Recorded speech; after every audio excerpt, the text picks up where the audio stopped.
महायुतीच्या जागावाटपाबाबत अजित पवारांनी महत्त्वाचं विधान केलंय। महायुतीच्या जागावाटपावर चर्चा सुरू असून लवकरच सगळं काही मार्गी लागेल असं अजित पवार म्हणाले। तर खडसेंच्या भाजप प्रवेशावरही त्यांनी भाष्य केले।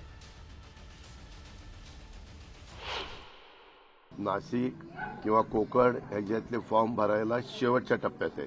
म्हणजे आपल्या महाराष्ट्रातला 5वा टप्पा हा शेवटचा आहे आणि देशातला 6वा 7वा टप्पा शेवटचा आहे। तर त्याला अजून विलंब आहे। पण आज मी तर मुख्यमंत्र्यांच्या बरोबरच परत जाणार आहे। त्यावेळेस आम्ही त्याच्याबद्दलची चर्चा करू। देवेंद्रजी पण असतील। उद्या पण मी मुंबईमध्ये आहे। आम्ही त्याच्या संदर्भामध्ये बसू आणि योग्य तो मार्ग काढू।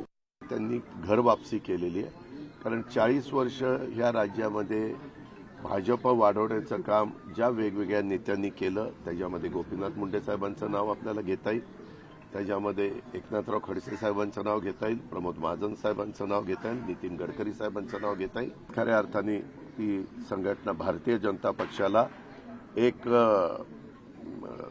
सर्वसमावेशक म्हणजे अशा पद्धतीचा सर्व चेहरा देण्याचा प्रयत्न त्या ठिकाणी झाला। बहुजन समाज असेल, मागासवर्गीय समाज असेल, सगळ्या समाजाला तिथं सोशल इंजिनिअरिंग ज्याला आपण म्हणतो ते तिथं हे करण्याचा प्रयत्न झाला आणि त्याच्यात त्यांचं योगदान मोठं होतं। राज ठाकरेंचं व्यक्तिमत्व असं आहे की नेहमीच त्यांना जे मनातनं वाटतं ते त्या ठिकाणी बोलून दाखवतात आणि तशा पद्धतीचे निर्णय घेतात आणि हे त्यांचा जो काही गुण आहे तो त्यांनी स्वभावाप्रमाणे ह्यावेळेस तशा प्रकारचा निर्णय घेतला।